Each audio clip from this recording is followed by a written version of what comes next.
اسمعني كويس.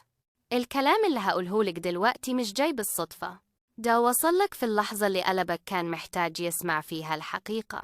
وأنا بسحب أول كارت حسيت بهزة قوية في الجو حوالي، كأن الكون نفسه بيهمس ويقول النهاردة في حاجة كبيرة رايحالك، مش مجرد مفاجأة. دي صدمة حلوة هتقلب تفكيرك وتغير طريقك وتفتح لك أفق جديد.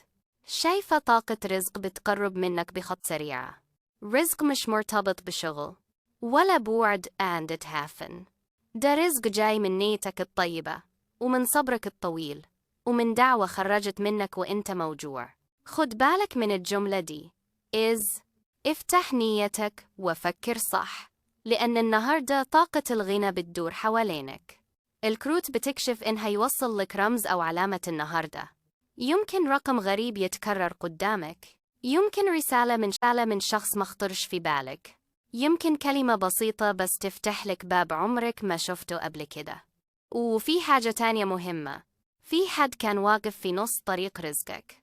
طاقة ثقيلة كانت معلقة حوليك، بس النهاردة الطاقة دي بتتفك والغيمة بتتشتت ونورك بيزيد.